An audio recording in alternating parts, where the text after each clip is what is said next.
Je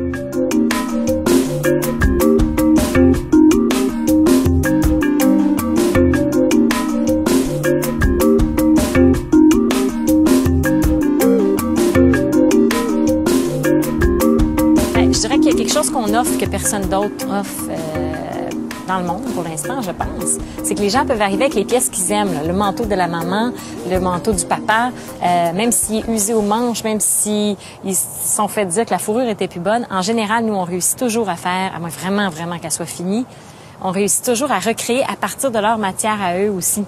Souvent, ils veulent même pas qu'on le lave parce que ça sent la maman, là. Ça sent encore le Chanel numéro 5 de la grand-mère ou ça sent encore il y a encore une odeur de... Puis ils disent non, créez quelque chose, mais je veux que ça sente encore ma mère ou ma grand-mère. Nous, on prend vraiment la matière, l'ancienne robe, puis on va faire d'autres pièces dedans. L'ancien manteau, on va refaire un sac à main, une paire de bottes et tout ça. 6 semaines ou 8 semaines plus tard, les gens arrivent, puis je leur ai créé des choses dans leur manteau.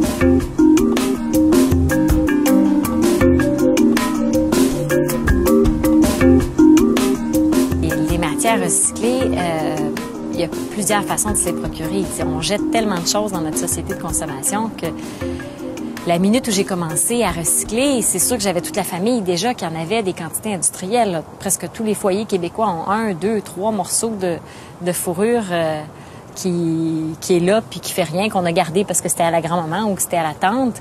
Après ça, on est tombé sur des robes de mariée. Puis ça m'a pris un certain temps avant d'apprivoiser cette matière-là. J'étais plus proche de tout ce qui était plus brut, les cuirs, les soies. La robe de mariée, je la voyais moins transformée. Puis là, depuis 2 ans, 1 an et demi à peu près, on a commencé à transformer les robes de mariée. Puis finalement, on a réussi à en faire du prêt-à-porter. On a réussi à complètement, je dirais pas dénaturer la robe de mariée, mais renaturer la robe de mariée. Donc, on est obligé de se donner des thèmes de collection, des lignes directrices, parce que ça peut vite faire friperie.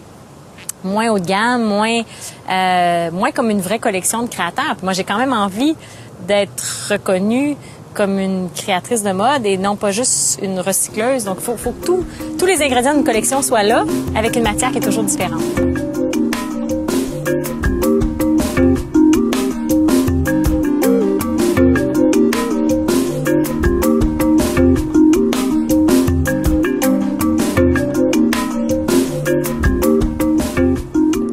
Mon imaginaire du Grand Nord, j'ai aucune idée. Je pense que j'ai toujours trippé sur les grands espaces. J'étais à la pêche avec mes parents quand j'étais petite. J'ai été élevée à la campagne. Fait que peut-être que tout ça m'a suivie. Puis après ça, je suis tombée sur l'art inuit. Puis c'est quelque chose qui m'a... Parce que c'est brut, parce que c'est pur, parce que il y a quelque chose de moderne dans l'art inuit, de très, très épuré que j'aime énormément. Multi-usage. J'aurais tendance à dire multi-usage. C'est peut-être le côté design industriel de ce que j'ai appris en Italie. Il faut pas que ça soit juste beau, faut pas que ça soit juste ludique, il faut qu'en plus il y ait un aspect pratique. Mais un sac qu'on peut porter en avant puis se réchauffer les mains, un foulard qui devient aussi un capuchon, un manteau qui est réversible. J'ai fait beaucoup de pièces réversibles. Je dirais que c'est peut-être de se dire, OK, des fois il pleut, des fois il fait beau, des fois il fait plus froid. Donc que le vêtement puisse s'adapter. Avoir à aller fouiller dans des friperies, je le fais moins maintenant, mais pour trouver ma matière, il n'y a pas un créateur qui fait ça. Ils vont s'inspirer de tissus, ils vont s'inspirer de vedettes. Fait que mes inspirations sont pas tout à fait les mêmes. Mon processus de fabrication est pas le même.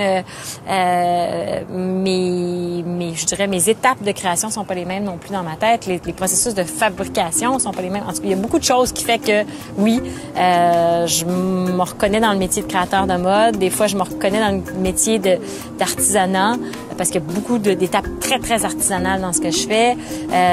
Des fois, je suis un peu femme d'affaires, des fois, je suis un peu plus artiste. Fait que j'ai comme aucune case où j'ai l'impression que je fit. Puis ça m'a un peu traumatisée longtemps. Puis on dirait que là, maintenant, je l'assume plus. Je me dis, je me suis fait ma case à moi, qui me convient à moi, qui me rend heureuse. Je suis Mariusz Gagné de Arikana et je crée du luxe écologique.